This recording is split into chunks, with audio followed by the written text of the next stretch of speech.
Bienvenidos a ¿Qué pasó ayer? El podcast favorito de los políticos oportunistas que buscan tiempos desastrosos para hacer campaña. A mi lado se encuentra el sociólogo Michael Hidalgo. Michael, ¿cómo estamos? Gusto, amigo Teo Miau, poderlo saludar en otro episodio más de ¿Qué pasó ayer? Qué bueno que llegamos hasta aquí, en este punto de la vida, porque está un poco complicado, un poco confuso estar ahí abajo con los ciudadanos. Claro, justamente en estos días digo abajo porque estamos subidos en archiva de ¿Qué pasó ayer? En archiva histórica para sentirnos un poco más protegidos. Claro, justamente en estos días pues hemos tenido un poco de problemillas. Se ha dado algunas situaciones complejas que el país no ha vivido hace mucho tiempo.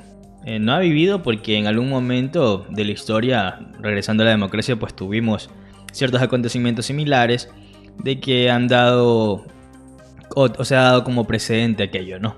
Eso pues, amigos y amigas, hoy vamos a conversar de un tema importante para analizar la coyuntura social, política y económica también del país en torno a la historia, de acuerdo a la violencia, de acuerdo a las situaciones de organizaciones antisociales o criminales, también las decisiones políticas y cómo influye esto al desarrollo individual y social del machaleño, del orense y del ecuatoriano en general.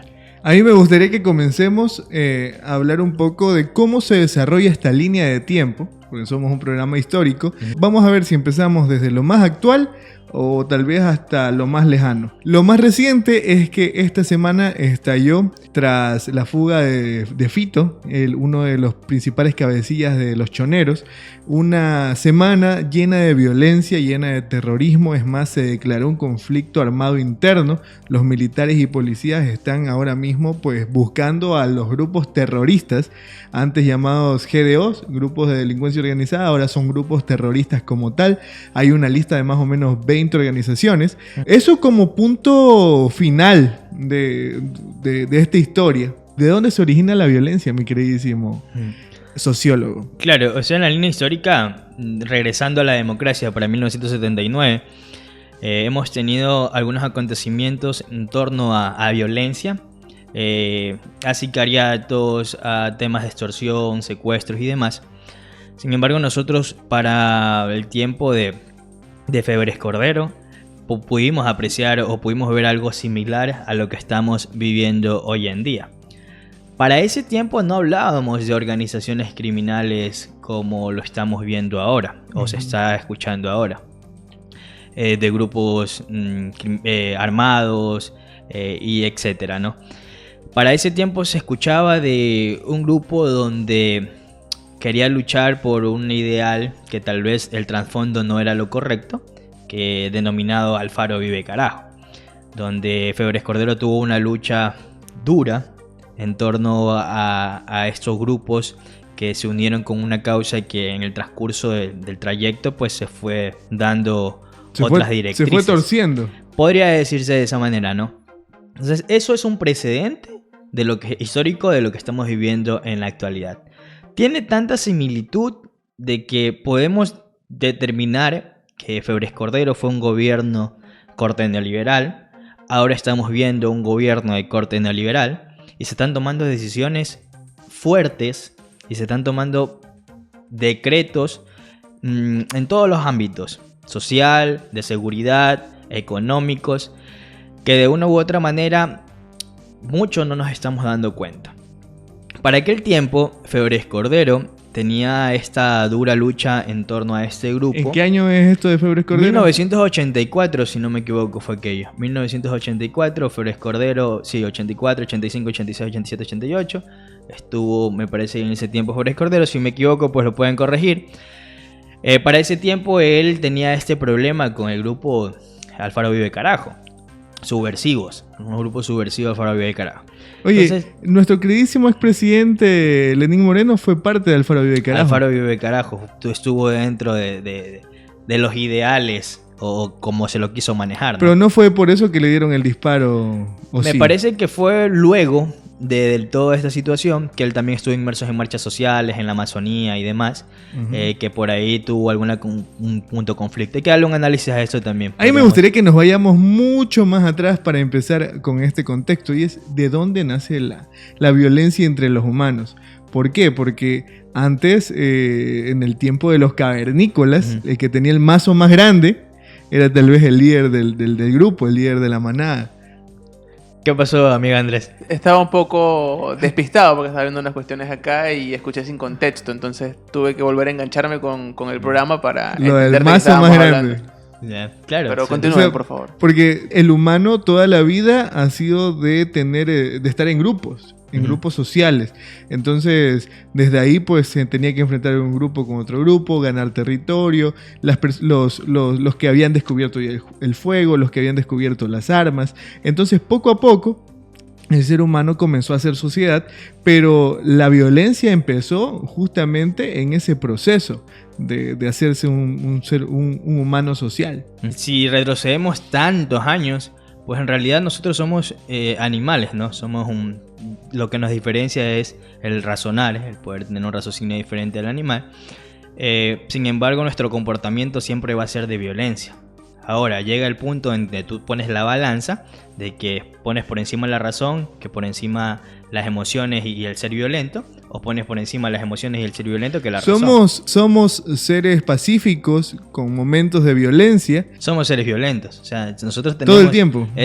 Claro, y nosotros vivimos de esa manera, determinados de esa manera. Somos unos seres que, por el hecho del crecimiento y del contexto en el que fuimos desarrollándonos, vamos adquiriendo esa habilidad de ser pacíficos o esa habilidad de ser violentos. Porque de una u otra manera, lo material incide en lo ideal.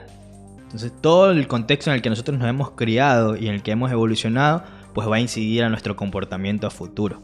Porque todas esas situaciones que de niños nosotros vimos, si vimos violencia, si vimos tal vez drogas, alcohol, un comportamiento difícil, lo vamos adquiriendo. Y ese comportamiento lo vamos a reflejar porque fue lo que hemos aprendido. Entonces, yo creo también que somos un poco más seres pacíficos. Lógicamente la violencia se llega a despertar en algún momento. Yo creo que es cuando decimos, por ejemplo, se me colmó la paciencia, o me comenzó a hervir la sangre, o se me sale el indio, como dice la gente. Porque si tú te diste cuenta el día lunes que comenzó toda esta movida, ¿o fue martes? Martes. El martes la gente comenzó a correr despavorida. Ni siquiera había un enemigo del cual correr, pero la gente comenzó a correr. Ni siquiera había un lugar para correr, pero la gente comenzó a correr. Entonces eso me indica un poco que somos seres pacíficos, que cuando estalla algo nos asustamos y comenzamos pues con ese proceso de escape de esa situación. Más bien yo considero que esa actitud de correr y no saber qué hacer es por el hecho de que no estamos preparados. O sea, a nosotros no nos enseñan cómo debemos comportarnos en esas situaciones. Pero es por eso mismo que tenemos el instinto puro de correr, más que de enfrentarnos. Depende. Porque cuando no te enseñan, lo que vemos de la gente es el instinto. Es que en realidad ahí lo que lleva es el miedo. O sea, la histeria colectiva. Tú ves algo o escuchas algo y quieres salir de ahí porque lo temes, ¿entiendes? Y eso no quiere decir que dejas de ser violento, simplemente que quieres resguardarte y estar en una zona más segura a lo que puedas tener, ¿me entiendes? Hay un video que se dio en los medios. En Japón hubo un temblor, un terremoto, que está pasando también un poco grave por allá. Y el comportamiento, en un video en un restaurante, el comportamiento de los japoneses es un ecuatoriano normal, sale corriendo, ¿me entiendes? Ellos cogieron, se levantaron, muchos se quedaron sentados y se pusieron debajo de las mesas, contra las columnas y debajo de las mesas. Un comportamiento tranquilo, relajado. Claro, les enseñaron un protocolo desde que eran pequeños. Exacto. Pero es por eso, porque te enseñaron. Si no te hubieran enseñado, tu instinto es sal de aquí que te va a caer algo encima. Ahora, eso como un preámbulo de que la violencia siempre ha existido. Desde los inicios del ser humano. Y la violencia no va a desaparecer. Pero sí ha habido momentos en el Ecuador que, por ejemplo, han sido momentos en los que hemos sido la segunda o tercera población más segura de Latinoamérica. Claro, y hemos sido también la número 1 o la número 2 en la más violenta. Pero por eso, para llegar a ese punto, es necesario que te cuente un poco sobre lo de Febres Cordero. Mira, ¿Tú crees? Antes de Febres Cordero, hay que recordar que nosotros somos un territorio que tiene países arriba, países abajo y países al lado. En el año de 1980 vimos el nacimiento de una de las figuras más representativas de Colombia, llamado Pablo Emilio Escobar Gaviria. Más que toparlo a él como un referente o como un inicio de la violencia en Ecuador, hay que verlo como algunos medios de comunicación o como algunos historiadores lo hicieron ver, como un villano que fue un héroe o como un héroe que fue un villano. Y desde ahí comienza tal vez un poco la reflexión social que algunos han hecho, de tomarlo a este hombre, a Pablo Escobar, como un referente histórico en temas de ayudar a la gente, en el tema de las drogas, en el tema positivo y negativo. Entonces también yo creo que toda esta influencia ha hecho que tal vez se propague un poco más la cultura del narco en nuestro país y bueno, en el resto del mundo. No es extraño ver narconovelas donde el protagonista es Pablo Escobar o donde los protagonistas tienen algo que ver con Pablo Escobar. En Netflix, la primera y segunda temporada están enfocadas en Pablo Escobar de una serie llamada Narcos. Hay otra que no me acuerdo, que era El Capo. ¿Por qué me está haciendo ASMR, compañero? El Capo... el Capo no era protagonizado. Ya que anden esas, mándese un caramelo y el chévere. Claro, ruédalo. En El Capo, por ejemplo, el protagonista no era Pablo Escobar, pero era referenciado totalmente a la vida de ese ser humano que vive en Colombia. En El Capo. Capo creo que era el Señor de los Cielos, creo. El Señor de los Cielos es otro. Entonces, todo este tipo de cosas que pasan en Latinoamérica, específicamente en Medellín en los años 1980. Muchas gracias, caballero. Todo este tipo de cosas que pasan en la historia hacen que los futuros delincuentes, los futuros terroristas, si los quieren llamar así, tengan como referencia a este hombre y a esto que se hizo en Medellín para poder generar algo acá. Yo no le estoy echando la culpa directamente a Pablo Escobar, le estoy echando la culpa a su ente, a lo que representa. Porque inclusive Norero, que fue un capo de la mafia ecuatoriana, él se hacía llamar el patrón, referenciando pues a eso. Pablo Escobar fue de los primeros en tener series, películas, novelas, música que hablaba de él y de todas sus aventuras. Claro, o sea, más bien el problema no fue Pablo Escobar como tal, él simplemente fue un narcotraficante muy poderoso. Fue lo que pasó después y lo que la sociedad y la cultura del entretenimiento hizo con esa imagen y quiso reflejar. Porque sí, novelas como El Capo no tienen que ver directamente, pero sí que hay una influencia muy grande de lo que él fue con lo que te tratan de mandar ahí. Entonces, sí, yo creo que el problema surge en una cuestión más bien cultural que del mismo ente en sí, porque él estuvo, hizo lo que hizo y ya. Pero lo que vino después fue realmente el problema. Claro. Por ejemplo, yo he visto muchos de estos jóvenes que comienzan a repetir las frases de las novelas de Pablo Escobar, que no sabemos si fueron verdad o no fueron verdad, pero por ejemplo, el plato plomo, todo joven lo llegó a escuchar y algunos inclusive lo tomaron como un mandato, que si ellos estaban dentro de los grupos organizados de delincuencia, ellos tenían que de ley vivir bajo el plata o plomo. Claro, mira, yo considero que, como tú lo mencionaste, Pablo Emilio Escobar, así como él, existieron muchos narcotraficantes, capos a nivel de la región. Lo que determina el hecho de llevar a un altar, se podría decir, en el ámbito criminalístico de los criminales, es cómo se movió el comercio en torno a la figura de Pablo Escobar. Y eso no se encargó de hacer los familiares de él o los que quedaron ya luego de él, sino se encargó de hacer el propio mercado, los propios medios, televisión, radio y se podría decir algunas marcas importantes a nivel de comercio y de mercado, ¿me entiendes? Entonces esto tiene que ver con una situación de adoctrinamiento.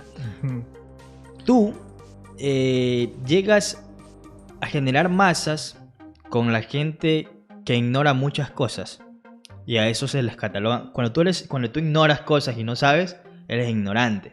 Y no está mal decir a una persona eres ignorante. Yo soy ignorante en muchos temas. Hay muchas personas que son ignorantes en demasiados temas.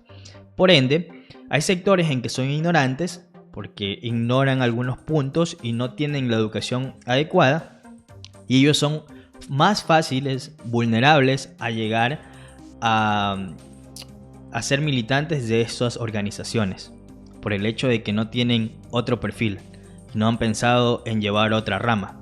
No tienen educación, no tienen oportunidades, no tienen la salud necesaria, no tienen la atención adecuada. Y al momento en que tú solo ves un canal que te transmite cosas donde te invita o te incita a ser violento o a querer parecerte a una figura que no es correcta, pues tú llevas ese camino, ¿me entiendes? Entonces llega el punto en que esas personas que son vulnerables, tú ya los ves militando y queriendo imitar a una figura que lastimosamente no fue así. Lastimosamente no fue lo mejor de lo mejor. Claro, porque igual y tú vives en un barrio subdesarrollado, en un barrio profundo de tu ciudad, ¿y qué ves en la televisión? Ves la serie de los narcos. ¿Qué escuchas? Escuchas a Peso Pluma, escuchas narcocorridos, y tú dices, chuta, esto está divertido, está interesante, te muestran, te lo cuentan como si fuera un héroe, como si fuera un drama de vida, pero en realidad no. En realidad son personas que vivieron perseguidas toda su vida vivieron con ese miedo de ser encontrados. Tenían dos caminos, o tenían el cementerio o tenían la cárcel. Hablando de ese tema de los medios, por ejemplo, cuando pasó esto de TC el día martes, la gente se quedó expectante y hubo un medio de comunicación llamado Teleamazonas que inmediatamente enganchó su señal a la señal de TC y comenzó a generar esto. Ahora, el presidente Daniel Noboa aseguró y dijo que estaba muy raro esto. ¿Cómo es que Teleamazonas interrumpe su programación, se enlaza a TC y comienzan a espectacularizar este tipo de actos que estaban organizando pues los grupos terroristas?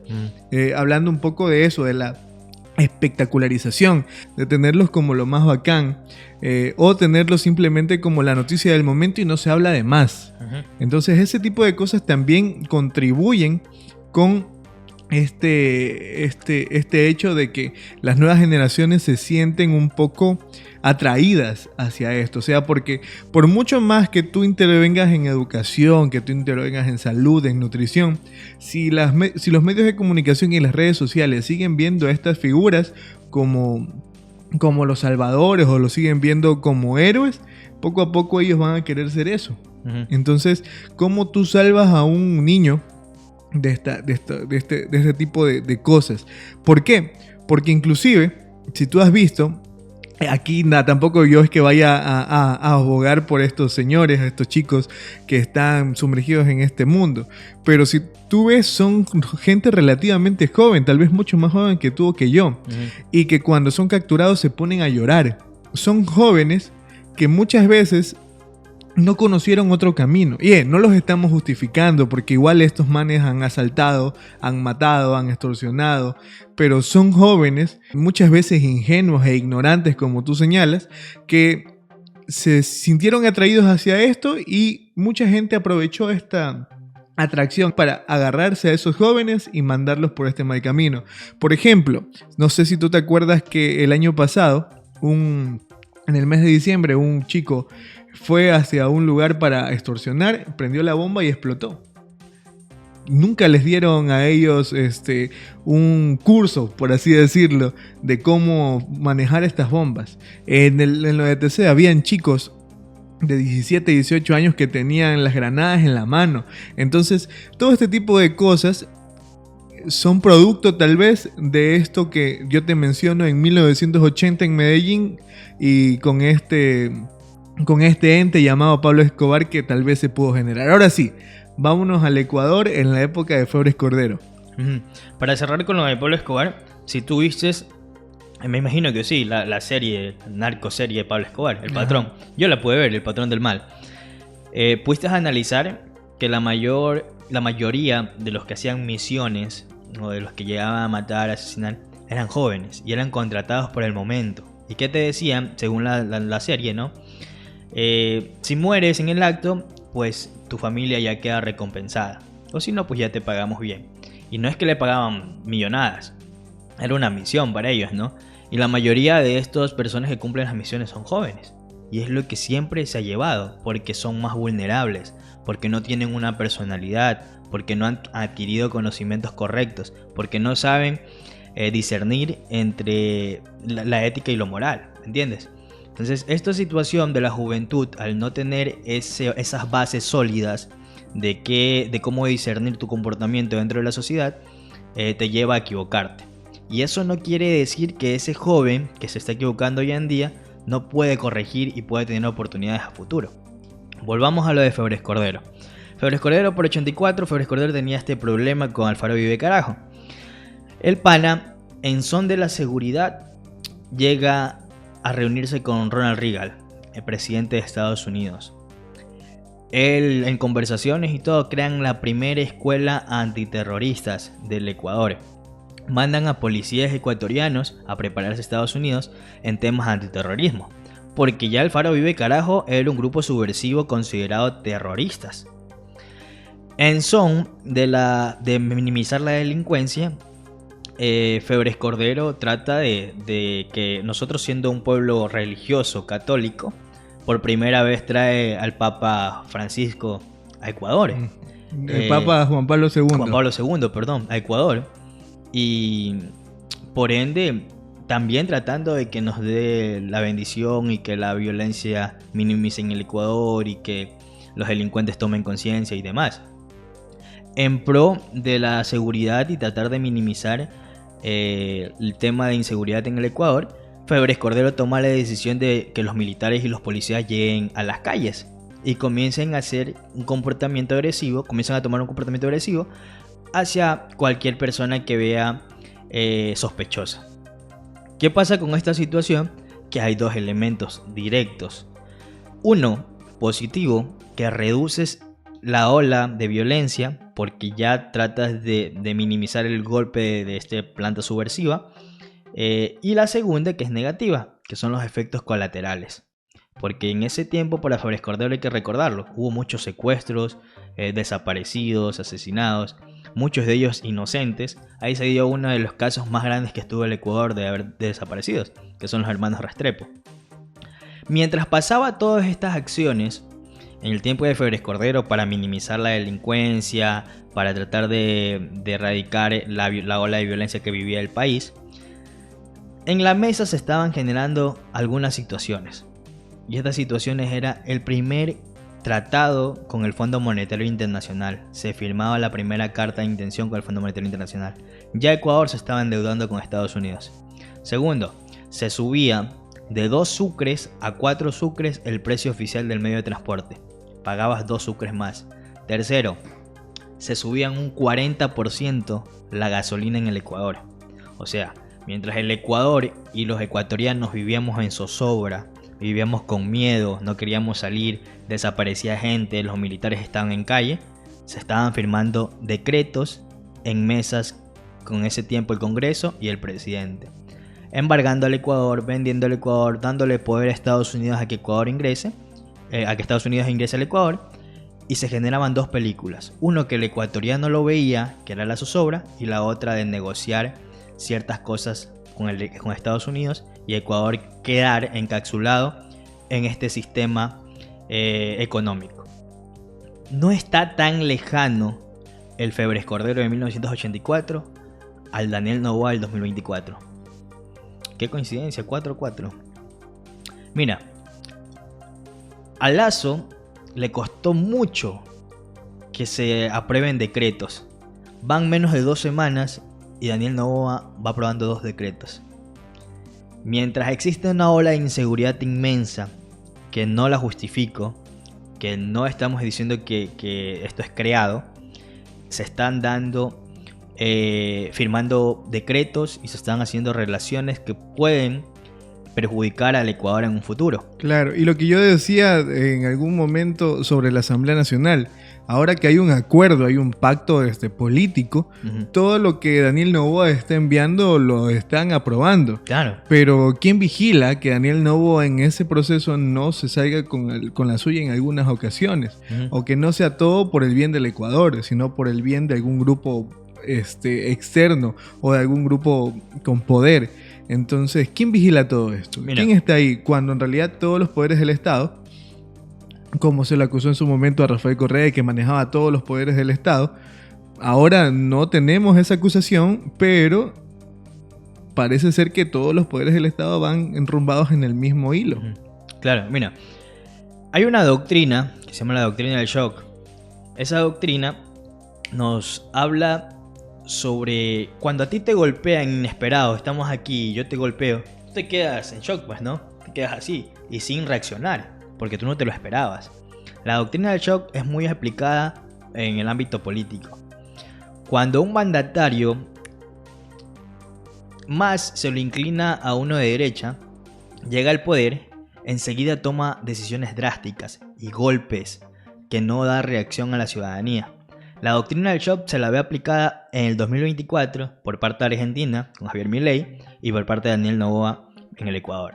Esa doctrina del shock son tomas de decisiones fuertes, golpes fuertes, que el ecuatoriano se queda en shock, se queda impresionado, mientras tú sigues haciendo lo que te da la Y gana. después analizar, pues. Y cuando ya te pasa todo y recién te vienes a ver los moretones, los golpes, te hizo una sola, pero ya pasó. Tenemos que hablar del economista Rafael Correa sí o sí y todos los cambios trascendentales que ocurrieron durante su mandato. En algún momento pues tendrán que, o ya estamos viviendo las repercusiones de lo que dejó su mandato, la Revolución Ciudadana en estos 10 años que estuvo gobernando. Analicemos Ya. a Rafael Correa. Para cerrar lo de Febres Cordero. Vas a cerrarlo de Febres Cordero, Sí, ciérralo. Lo de Febres Cordero es importante porque aquí no estamos tratando de decir funcionó o no funcionó. Bueno, sabemos la historia de Febres Cordero. Simplemente es un análisis histórico de que lo que estamos viviendo ahora con Noboa lo vivimos con Febres Es Cordero. un reflejo. Es un reflejo, es clarísimo. Si Las no- historias se tienden a repetir. Claro, el que no conoce su historia está condenado a repetirla. Ahí está, por andar viendo el patrón, también te sabes esas frases. Mira, cerrando aquello, Febres Cordero eliminó, se podría decir, al grupo subversivo Alfaro Vive Carajo. Pero los efectos colaterales, tuvimos una crisis económica, tuvimos un desbalance en el ámbito social, miles de desaparecidos, protestas, un montón de cosas que afectaron en el ámbito social. Después de la guerra no viene la paz. Y demora. Después de la lluvia el sol tiene que salir, pero va a demorar. No es que viene desde uva. Claro. Entonces, sí hubo muchas complicaciones. Y eso es lo que va a vivir nuevamente el Ecuador, si seguimos en el mismo camino. De hecho, luego de todo esto de Febres Cordero, vivimos en un Ecuador bastante violento, donde pues las muertes por estas peleas de territorio, las muertes por el tema de las drogas, eran cosas de todos los días. Así como había protestas todos los días, había muertes todos los días. Y cabe, perdón que te interrumpa mi querido tío Miau, cabe aclarar de que también en esa época en Latinoamérica y sobre todo en nuestro país y en países cercanos hubieron muchos casos, la violencia también se llevó a los asesinos seriales. Gente como el monstruo de los Andes o el caso del niño asesino, me parece, no recuerdo el nombre de este asesino serial también, muy, muy célebre de esos años. Que mataba a los taxistas Que mataba con un cable. Ajá. ¿Sí? Entonces, vivimos épocas de zozobra, hasta que llegó el economista Rafael Correa en el año 2006. Y desde ahí vivimos también un proceso de pacificación. Que este proceso de pacificación también tiene dos perspectivas. Unos dijeron directamente, este man es un delincuente que comienza a pactar con delincuentes para bajar un poco los números y las cifras rojas. Otros dijeron, este señor es muy inteligente y comenzó pues a hablar con estos señores de los grupos delictivos, llegaron a acuerdos, inclusive los Latin Kings no eran un GDO, eran simplemente una pandilla y ellos decidieron trabajar, el gobierno decidió trabajar con estos jóvenes, rescatarlos e inclusive hubo un asambleísta que era parte de los Latin Kings y hay muchas fotografías y videos de Rafael Correa compartiendo con estos chicos. Ese proceso de pacificación funcionó. ¿Qué perspectiva apoyas? Los niveles de Febres Cordero de violencia eran 11.6 por cada 100.000 habitantes, personas muertas, ¿no? En temas de agresión. Cuando llega Rafael Correa, del 2006 al 2014, si 14, 15 más o menos llegó el boom, de que el número de muertes violentas era 6.4 por cada 100.000 habitantes. 6.4. El número más bajo que tuvo el Ecuador en su historia en ámbitos de muertes violentas. Esto convirtió al Ecuador en el segundo país más tranquilo, menos peligroso de la región. Más zanahoria. Menos peligroso de la región, por debajo de Chile. Que Chile era el más seguro de la región, ¿no? Y esto se da gracias al punto de que las personas nos entendemos comunicándonos. Nosotros somos seres violentos de por sí. Y nos vamos a comportar de una manera violenta cuando vemos que se están apoderando de mi territorio, cuando se están apoderando, se están metiendo con mi familia, o de una u otra manera me están quitando intereses o me están quitando oportunidades. Hay diferentes tipos de cómo la gente percibe estas oportunidades. Yo la veo de una manera tal vez diferente a la tuya. Asimismo, las personas que están dentro de esta organización ven a las oportunidades diferentes a las nuestras. Pero de esta manera se da por el hecho de cómo nosotros fuimos evolucionando y fuimos adquiriendo esa forma, esa cosmovisión de vida, y cómo tú la puedes cambiar. Porque mi perspectiva de oportunidades de hoy no la voy a ver igual a cuando ya tenga tal vez un masterado, o tenga un doctorado, o sepa inglés, o sepa portugués. No la voy a ver igual. Voy a tener otra perspectiva de oportunidades. Y así lo ven otras personas que tal vez no han terminado la universidad. Por el hecho de que no todos tienen una preparación y no todos tienen la misma forma de ver la situación de la realidad. Existe una verdad absoluta, pero existen realidades diferentes. Y esa forma de las realidades debemos entenderlas y hay que manejarlas. Porque la realidad de una persona que vive en una urbanización, cerrado, con seguridad, agua, internet, aire acondicionado, comida todos los días, no es la misma realidad de alguien que vive en la periferia de la ciudad, que no hay agua, que tiene que ir por lodo, que no tiene luz, que no tiene internet, que no tiene trabajo, que apenas come una vez al día. No es la misma realidad y no son las mismas perspectivas de oportunidades. ¿Entiendes? Entonces, ¿qué pasa cuando Rafael Correa llega al poder? El amigo trata de incentivar a que estas perspectivas de oportunidades sean diferentes. Y de darnos cuenta de que la perspectiva de la oportunidad de una persona que está cómoda económicamente, pues siga su línea, y de brindarle una perspectiva de oportunidad a la persona que no tiene el desarrollo individual, podérselo brindarnos, darle la mano. Porque esa persona de por sí sola no va a salir sola. Y él no es pobre porque quiere ser pobre, sino que porque hay un sistema que lastimosamente limita al crecimiento o al desarrollo personal. Ahora, ¿tú no crees que esto, en vez de erradicar un problema social, lo que hizo fue taparlo? Porque en realidad las organizaciones siempre estuvieron ahí, y después del gobierno de Rafael Correa lo que hicieron fue dividirse, porque esta división de poderes, o sea, todo el mundo estaba trabajando bajo un consenso. Estos eran los reglamentos que tenían que seguir las diferentes organizaciones. Cuando se va Correa y comienzan estos terribles gobiernos de Lenín Moreno y de Guillermo Lasso, lo que hicieron las organizaciones fue dividirse, pelearse entre sí, y eso también comenzó con la ola delictiva que estamos manejando actualmente. Ahora, ¿tú no crees, como te digo, que eso fue simplemente una forma de parar un poco esto? Porque igual no es que lo sacabas tú de ese lugar donde estaban, sino que de cierta forma hacías que la organización se vaya, o que su nombre se limpie. Por un buen momento, los Latin Kings eran personas que trabajaban en ayuda y acción social. Claro. Eran personas que se estaban esforzando por prepararse. Llegaron a la asamblea, como le dijimos. Pero ahora mismo, los Latin Kings forman parte de estos 20 organizaciones que están señaladas como grupos terroristas. Entonces, como te digo, ¿tú no crees que fue simplemente tapar un problema, maquillar un problema, y que a la final todas estas cosas que hizo Rafael Correa no funcionaron? Por ahí sacaron un comunicado, creo, de los Latin Kings, dando a conocer que no se sienten cómodos con el hecho de que los involucren como grupo terroristas. Yo tenía amigos en el tiempo de que se dio la pacificación en el Ecuador que pertenecían a los Latin Kings. Ellos tenían reuniones súper grandes en complejos deportivos, cosas bacanas, hacían parrilladas y demás. Y sí, verdad, hacían labor social, se dedicaban a hacer carpintería, de algunos puntos, artes, artesanías, demás. En el tiempo de la pacificación, porque eso es lo que yo te decía. brindarle las perspectivas de oportunidad a una persona que no la tiene y generar esa confianza, oye, ven, tú puedes salir de esa situación, te va a ayudar y te va a impulsar. El Ecuador pasó de ser de 34% de pobreza, 36% de pobreza que teníamos en el Ecuador para el 2006, pasó a ser el 22%, bajó un 14% de pobreza del Ecuador, siendo uno de los países que pudo erradicar un porcentaje muy alto. ¿Por qué trato de asociar el punto de la pobreza? Porque es lo que te decía en un principio. Al nosotros llegar a los sectores vulnerables, hay personas que ignoran muchas cosas.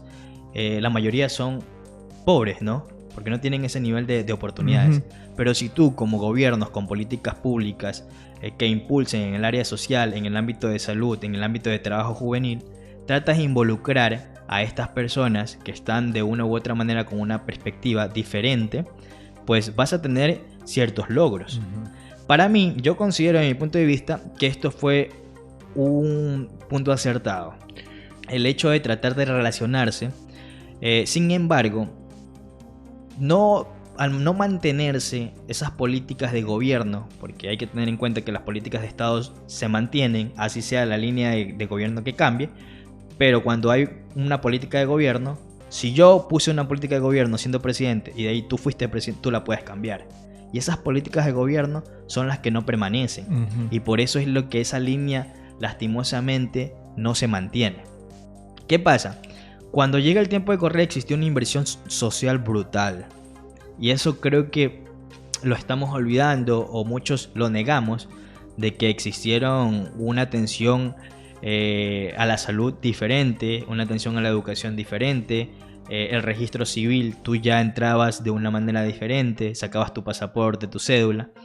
Se hablaba mucho de las carreteras, pero hoy en día ¿cuánto se extrañan las carreteras? ¿Cómo están las principales carreteras del país? No se da el mantenimiento. O sea, adecuado. Había una política pública eficiente. Una inversión social acorde a la realidad.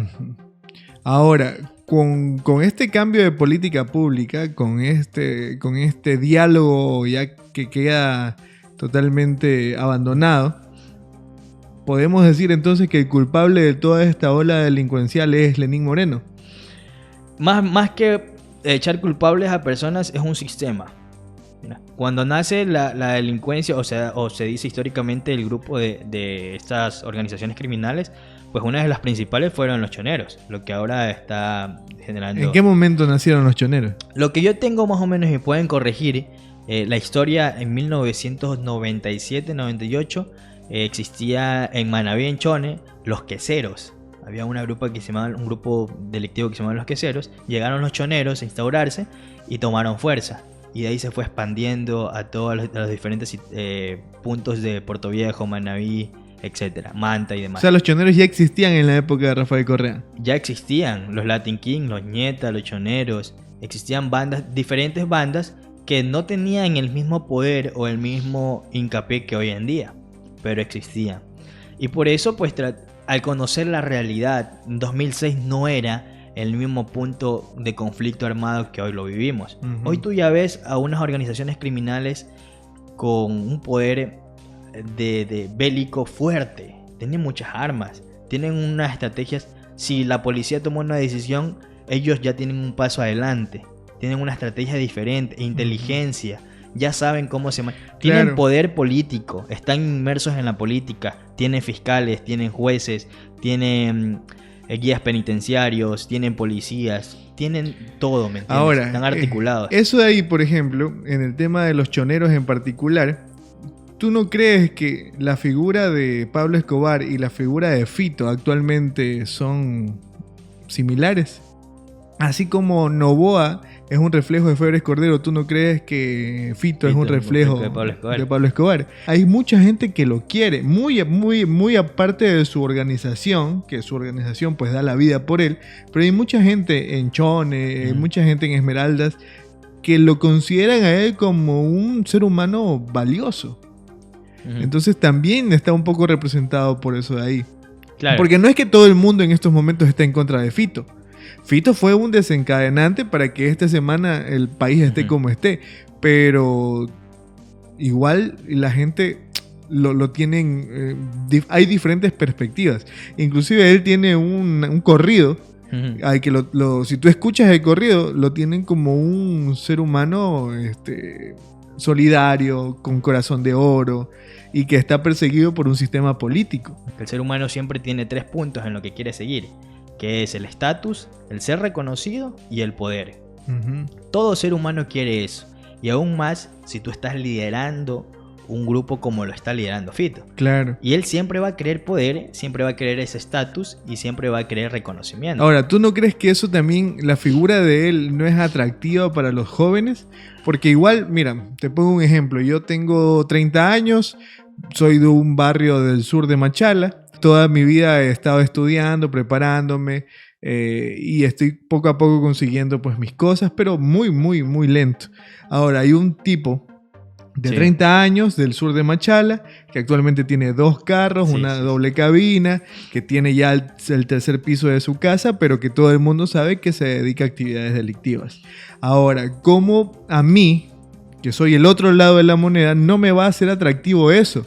Si yo me estoy sacando la madre todos los días de sol a sol para conseguir mi casa propia, por lo menos, y este desgraciado ya tiene 2 carros, una casota, tiene a su mujer tuneada y está ganando bastante plata. Me lleva a recordar, amigo, el hecho de que en Navidad, el tiempo de diciembre, pues es donde más aparece la gente bondadosa y demás, ¿no? Hubo un video que circulaba donde se daba atención a un montón de niños, se le daba juguetes, caramelos y demás, y salieron hablando, agradezco a tal persona, un grupo criminal, brindando esto. Pero ¿por qué se da esta situación? ¿Qué pasa? Que los niños toman como reflejo gracias, gracias, gracias. Los papás, las mamás, gracias, gracias. Porque se le está dando atención. Todos los seres humanos necesitamos atención. Y aún más si es en el tiempo de diciembre, ¿no? Llega el punto. ¿Por qué pasa todas estas situaciones? Porque no existe una inversión social acorde. No existe una inversión social adecuada. ¿Cómo había en la época de Correa? ¿Cómo lo había? Cuando llega el 2017 para adelante, esa inversión social se fue todo para abajo. Claro, y es justo decir que el 30% de la inversión al tema carcelario fue omitido en la época de Lenín Moreno. Claro, es que en realidad... Y después hubo otro 60% que también fue quitado en la época de Guillermo Lasso. En realidad, esos periodos donde existió un sistema diferente al sistema político e ideología de Rafael Correa fueron lo que llevaron a lo que ahora estamos en Ecuador. Mira, fueron gobiernos nefastos, hay que decirlo. Y yo sí considero que hay que señalarlos como culpables de este tipo de cosas, porque como tú lo dices, o sea, si no me da atención mi gobierno, me la van a dar mis criminales. Es como cuando si tú le dejas a tu pelada sola y no le vas a dar atención, va a llegar otro man y te la va a quitar. Y funciona siempre así con los seres humanos. Y puede ser un ñengoso. Y puede ser un man tal vez que no tenga los mismos actitudes que tú, un nivel, puede ser no ha estudiado, tal vez no le guste una vida correcta, pero le está dando la atención. Y eso es lo que el ser humano quiere en ese momento, ¿me entiendes? Lastimosamente funciona así el comportamiento de los seres humanos. Entonces, amigo, yo considero que Rafael Correa en el hecho de la inversión social, pues se la dio. Que no se siga una misma línea de gobierno y unas políticas de gobierno que las tuvo Correa, ese cambio drástico genera mucha complicación. Claro, ahora tenemos pues a un Daniel Noboa que llega al poder incluso un poco reflejado, o más bien, antes de que Daniel Noboa llegue al poder, existió un Nayib Bukele en El Salvador que puso cierto orden en un país que estaba también muy afligido por el tema de la violencia. Hizo el tema de las cárceles con un marketing político muy grande y que la gente de nuestra ciudad, en nuestra ciudad, solo imagínate en una ciudad pequeñita, muy lejos de El Salvador, cuando apareció un man con barba, dijeron, ahí está, nuestro Nayib Bukele, él nos va a quitar la violencia. Y gracias a eso, este ser humano encontró mucha representatividad y llegó a tener un muy buen puesto en el tema político a pesar de ser nuevo. Y a pesar de tener un poco de complicaciones ahí, él era nuestro Nayib Bukele machaleño. Y lo mismo pues se trató de buscar en las elecciones presidenciales con un Jan Topic que llegó un día de la nada a decir yo fui esto, yo fui lo de acá, yo soy de seguridad. Entonces la gente lo comenzó a asociar con el Bukele ecuatoriano. Y gracias a esa figura de Bukele, pues la gente de cierta forma logró adoptar a Daniel Noboa. Él es el nuevo presidente. Se ha reunido con gente de Bukele.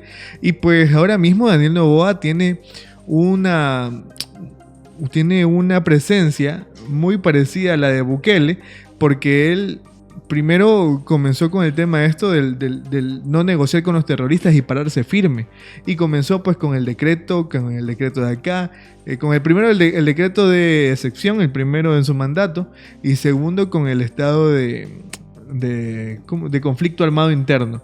Y pues va pasando algo y él le hacen una entrevista y va diciendo otra cosa referente a eso que ya pasó. Y tiene una presencia muy marcada por el tema de Bukele. ¿Cómo tú ves al nuevo presidente, Daniel Noboa? Sabiendo que gracias a estos dos gobiernos nefastos que tuvimos después de Rafael Correa, se desencadenó toda esta ola de violencia y pues ya Moreno y ya Lasso no están. Y Correa tampoco está. ¿Qué puede hacer un Daniel Noboa? Mira, bueno que tú dices a conocer eso. Ya no está Lasso, ya no está Moreno, ya no está Correa. Pero nos olvidamos. Yo no veo comentarios diciendo algo negativo del Moreno. Todo mundo echa la culpa a Correa. Todo mundo dice... hay dos culpas que yo he visto mucho en redes sociales. Que una, la gente dice, desde que nos quitaron la base de Manta, estamos como estamos. La segunda, desde que Correa comenzó a hacer el tema de pacificación de bandas, estamos como estamos. Pero no nos acordamos del mal manejo de inversión de Lenín Moreno. Claro. Nos olvidamos de las y no nos acordamos de Lucio Gutiérrez, de la crisis del 2000, no nos acordamos del loco Bucarán, ni de Febres Cordero. Pero todo esto pasa por el hecho de que el movimiento político por el cual representa Rafael Correa sigue con la llama viva. Claro. Y aún brinda ese... Pero ahora mismo pues ese movimiento está... Primero se partió. Claro. Y segundo, la gran mayoría no son vistos con buenos ojos. Uh-huh.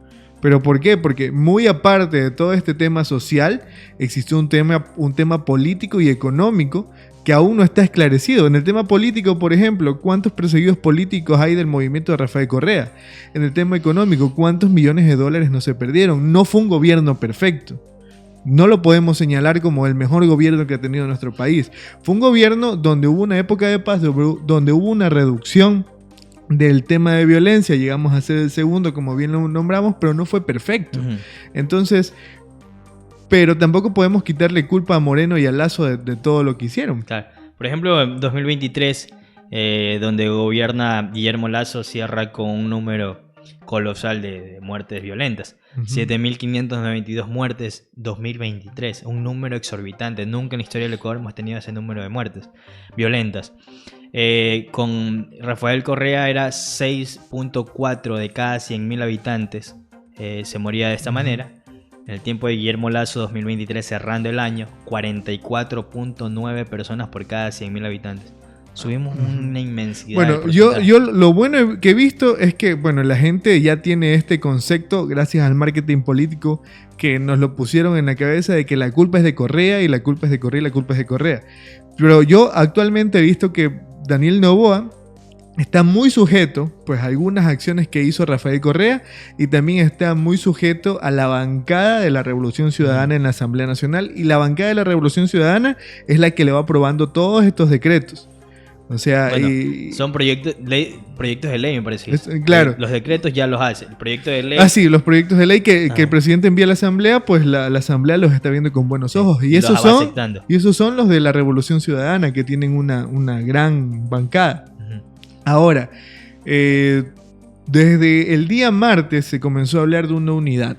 Es más, el propio Rafael Correa felicitó a Daniel Noboa por declarar el conflicto armado interno y le dijo a las Fuerzas Armadas que le den con todo. Eso en su Twitter. Como dijimos, las bancadas de la Asamblea también. Jan Topic salió diciendo que él quiere liderar el tema de la seguridad. Daniel Noboa ya le dijo que no. Argentina, Colombia ya dijeron nosotros también queremos aportar. Estados Unidos también ya se metió en la jugada. Israel. Entonces, todo este tipo de vainas si ya vivimos toda esta época, sabemos que el ser humano es violento, hacemos un recorderis. En 1980 en Medellín, la figura de Pablo Escobar y cómo comercialmente hablando se la ha vendido. La época de Febres Cordero, el Ecuador violento, la época de Rafael Correa, los dos gobiernos nefastos de Moreno y de Lazo. Ahora estamos en un futuro de aquel momento donde Daniel Noboa es el presidente, donde está enfrentado a guerra con los grupos delictivos. ¿Qué sigue? ¿Para dónde vamos? Si es un reflejo del gobierno de Febres Cordero, van a venir días muy duros para Ecuador. Ahora, nunca en la vida tuvimos tal unidad política como la hemos tenido.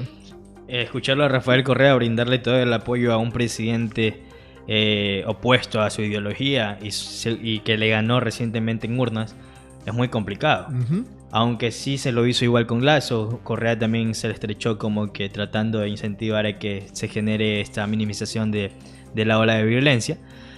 Pero ahora creo que se están decidiendo de manera determinante. Ya hay como que unas decisiones categóricas. Es que es una emergencia, es como en la época del COVID.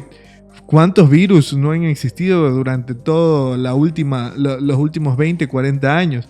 Pero llegó un virus en el 2019 y en el 2022 ya teníamos la vacuna. Uh-huh. O sea, fue un trabajo inmediato. Ahora también estamos en un momento en el que, bueno, tal vez Febres Cordero sea nuestro reflejo más grande, pero mis papás, ambos me han dicho, nunca hemos vivido algo así. Uh-huh. Nunca en la vida ha pasado algo como lo que pasó el día martes. Claro. Mira, ahora viene el punto de por qué también tal vez lo tomamos de esa manera. Con el tiempo de Febres Cordero, al piteo existía televisión. Recién estaban saliendo los televisores a colores. Entonces no existía la tecnología necesaria para que tú te enteres lo que estaba pasando en Quito, en Guayaquil o Cuenca de manera rápida. Ahora, hermano, mi tío me envía el video en el grupo de la familia. Mira lo que está pasando en TC. Yo reviso en Twitter, no había. El único que yo sabía, en sí creía, era yo. En Twitter en ninguna red salía el video. 5 minutos después, explotaba en las redes todos los videos que está pasando en TC. Es rápido la llegada de información de ahora. Por eso tal vez el impacto de las tomas de decisiones de Febres Cordero en torno a disminuir la violencia no lo asociamos directo a lo violento que fue Febres Cordero.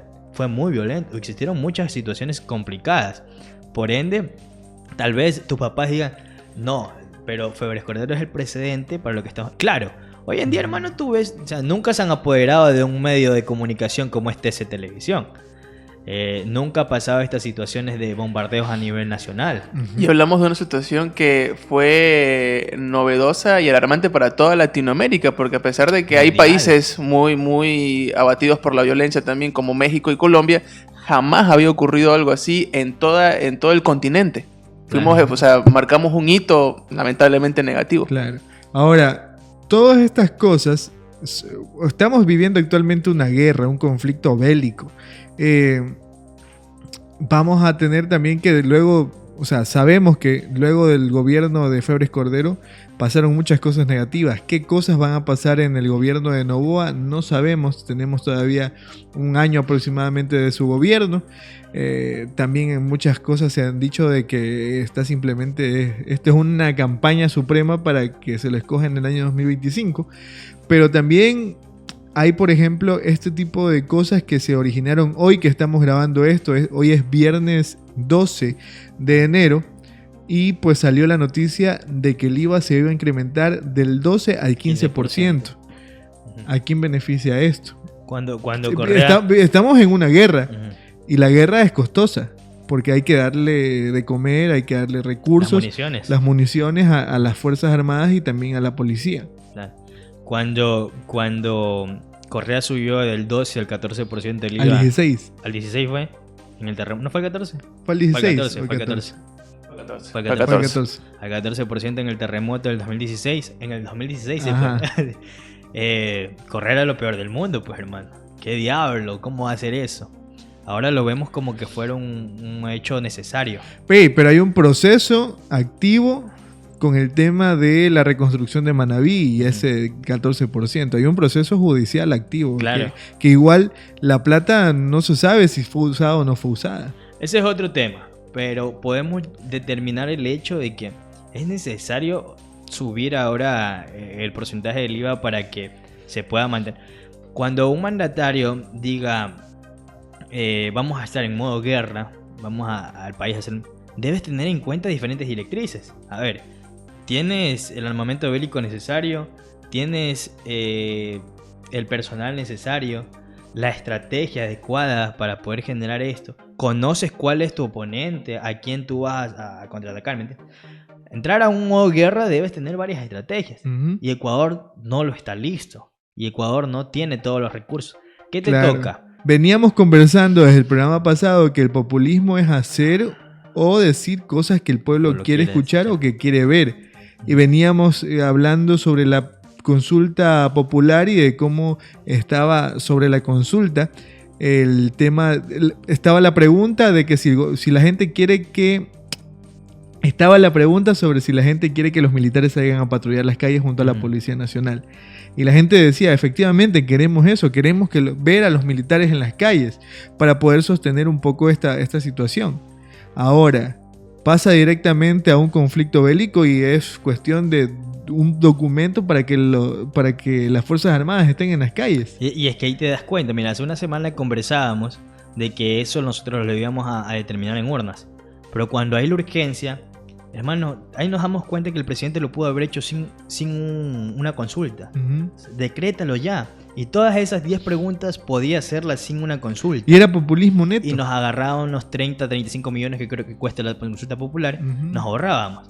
La única pregunta que el pueblo decidía era sobre esta situación del azar. Claro. Ahora, este 15% del IVA va a ser usado específicamente en el tema de la guerra. ¿Qué va a pasar después con estas políticas públicas de las que hablábamos cuando hablábamos de Rafael Correa? ¿En qué se va a invertir? Porque ya no estamos hablando de querer recuperar a estos jóvenes. Ya no estamos hablando de que los vamos a rehabilitar. Estamos hablando de que los van a parar. De que algunos van a caer en la guerra. En muchos casos aniquilados. Claro. Entonces, ¿qué va a pasar con los niños? Que algunos de esos jóvenes, a pesar de tener 15 y 16 años, ya son padres de familia. ¿Qué va a pasar con los niños de esos barrios que agradecieron a los GDOs en Navidad por los regalos? ¿Qué va a pasar en los centros de salud donde no hay atención, donde no hay medicina? ¿Cómo nosotros vamos a tal vez superar esta grave crisis si luego de este gobierno de Rafael Correa vinieron 2 gobiernos nefastos y tumbaron todo lo que hizo Rafael Correa, más allá de la discusión de que si fue bueno o malo, pero lo tumbaron completamente? Ahora, en el 2025 tendremos elecciones nuevamente. Si este señor durante este proceso de guerra, este año que va a vivir el Ecuador, no logra convencer a la gente, vamos a tener otro presidente que tal vez sea mejor o peor. O sea, y vamos a vivir del azar y del reflejo de gobiernos anteriores. Haciendo un paréntesis ahí, si tú te das cuenta y haces el análisis histórico político de la región sudamericana, siempre ha vivido en ese vaivén. Siempre todos los países tienen 4 años un corte progresista, 4 años después neoliberales. Regresan al progresista, se van a los neoliberales. Claro. Y las políticas de gobierno establecidas se cambian. Lula da Silva es un ejemplo claro de eso. Argentina, Brasil, Paraguay, Bolivia, Venezuela. Bueno, Venezuela ahora se ha mantenido durante todo el progresismo. Ecuador somos los vivitos ejemplos de que cambiamos cuando nos da la gana. Y en este tiempo lo vimos. Nos damos cuenta que elegimos presidentes diferentes. Igual y vivimos en una olla de presión que no sabemos hasta cuándo vamos a aguantar. Y tomar en cuenta con lo que tú dices de Daniel Noboa, pues ¿qué va a pasar, hermano? Ese porcentaje del IVA que se incrementa, he visto muchos comentarios que dicen es necesario poder incrementar porque la guerra es así, ya sabe cocina. Yo creo que existen otros métodos donde, a ver, si tú ya te metiste en guerra interna, porque es una guerra interna, no es con otro país, toda guerra, ¿qué es lo que predomina? Las alianzas. Para entrar a una guerra debes tener alianzas, porque no tengo ciertas cosas que otros países los pueden tener. El mayor beneficiado de esta guerra interna es Estados Unidos. ¿Quién vende las armas? Estados Unidos. ¿Quién crea las armas? Estados Unidos. ¿Quién te financia? Estados Unidos. ¿Quién te quiere poner una base estúpidamente de seguridad? Estados Unidos. Colombia tiene 7 bases estadounidenses y Colombia sigue siendo uno de los países que más transcurre la droga y se procesa la droga. Entonces, ¿y al final quién te la compra?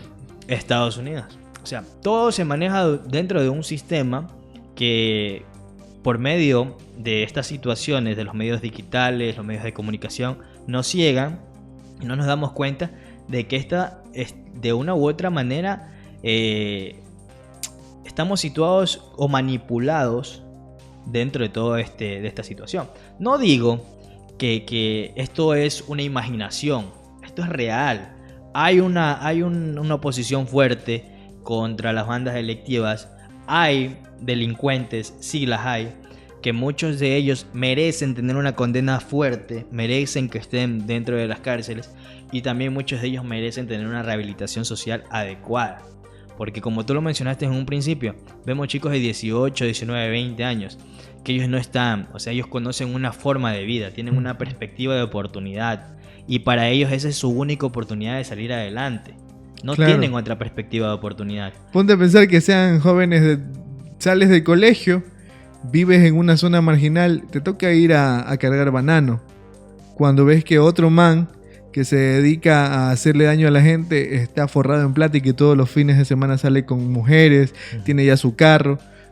Tú como joven que no tienes oportunidades de ingreso a la universidad, que no tienes oportunidades de un trabajo mejor, vas a ceder, vas a caer ahí. Claro, mira, por ejemplo, en el hecho de la situación de educación, vimos en lo de TC, que no sé si tú viste el video que los policías estaban grabando, que el último que lo cogieron que tenía una gorra negra, una capucha negra, y ahí estaba con los 2 presentadores de televisión. ¿Qué hizo él? Baja el arma. Bajó el arma, la empujó y lo primero que hizo es abrazarlo al presentador y limpiarse las lágrimas. Un joven que no tiene más de 20 años, amigo. Él no sabía lo que estaba haciendo. Tontamente lo digo por el hecho de no sabía, porque no conoce el impacto que pudo generar lo que él hizo.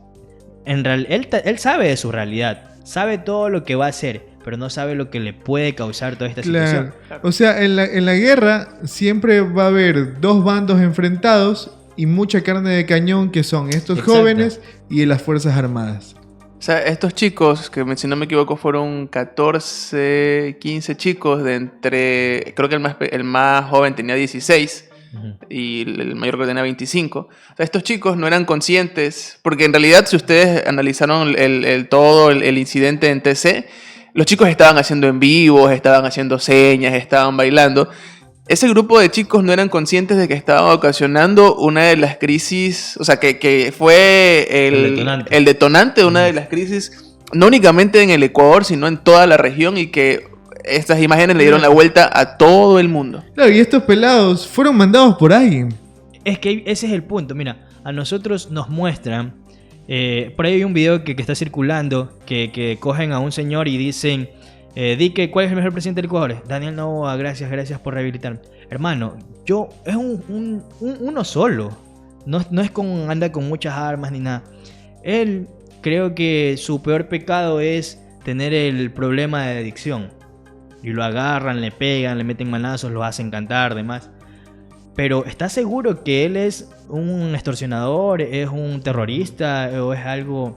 Son los efectos colaterales que lo vivimos con Febres Cordero. Cogen a cualquier X persona que lo ven como posible terrorista y ya lo graban y demás y comienzan a circular. Y estamos viendo los efectos colaterales. Y eso se va a ver de aquí en adelante. Sin embargo, van a ver desaparecidos. Más allá de admirar pues el trabajo de las Fuerzas Armadas, no está mal. Aún el Fito sigue en las calles. Y eso es lo que tú decías. A ver, salen ahí muchachos, y eso es lo que te mencionaba en principio de Pablo Escobar. Los que hacen las misiones son los jóvenes, son los que ignoran muchas cosas y los que no tienen una personalidad adecuada. Pero los Pepa, cabecillas, los que mandan y demás, ¿dónde están? ¿Por qué no los encuentran? ¿Qué hacen? Mira, por ejemplo, Colón Pico, el de Quito. Si tú crees que él siendo líder, él siendo el cabecilla, él siendo el Pepa fuerte de todos, va a estar haciendo un video dando a conocer que se quiere entregar. No, amigo. Él ya, si él tal vez en su vida en algún momento fue algún delincuente, él ya lo hizo, pero ahora yo no lo creo. Porque una persona con poderes, con armas, con un grupo delictivo, no te graba un video diciendo me rindo. Una persona así con poder, hasta el último la lucha. ¿Y por qué que el jefito no sale en videos, no sale diciendo nada? No sabemos. En realidad es una conjetura ya. Es mi perspectiva. La cuestión ahí es que ¿quiénes son las víctimas de esta guerra? Y más allá, la pregunta es ¿cuánto nos va a costar más allá de lo económico? ¿Qué va a pasar con nuestro país? Es una cosa que lo diremos en un próximo episodio. En un próximo episodio, pero de aquí a unos 5 años. El otro año tal vez. Sociólogo, me despido de usted diciéndole que lo quiero mucho y que agradezco que su presencia esté aquí como cada semana. Un gusto también a mi amigo Tío Miau. Recordarle simplemente, como lo mencionaba Andros, van a ver estas dos situaciones. Personas que le van a dar mucha cabeza y van a sobrepensar, y otros que van a tomarlo muy a la ligera. Sin embargo, yo creo que como ciudadanos, por ejemplo, yo ahora salgo y donde yo voy a subir o voy a entrar, ya no paso desapercibido. Ya digo buenas tardes, bueno, siempre he saludado, ¿no? Pero ya me presento, porque así la gente ya no está en zozobra, porque ya sabes que eres alguien de bien y no vas a hacer nada. Al momento de entrar en algún centro comercial o algo, tratar de ser empáticos, de ser una buena voluntad, porque esa zozobra no sabes cómo lo puede tomar otra persona. Y ya te ve de una manera y comienzan a haber escándalos o demás, porque esos dos bandos van a estar. Los que toman a la ligera y los que toman con una forma un poco imprudente. ¿Tú de qué bando eres? Bueno, déjalo en los comentarios. Gracias y por todo. Nos vemos, Tío Miau, nos vemos, Andros. Una próxima semana con otro tema. ¿Qué pasó ayer? Nos vemos.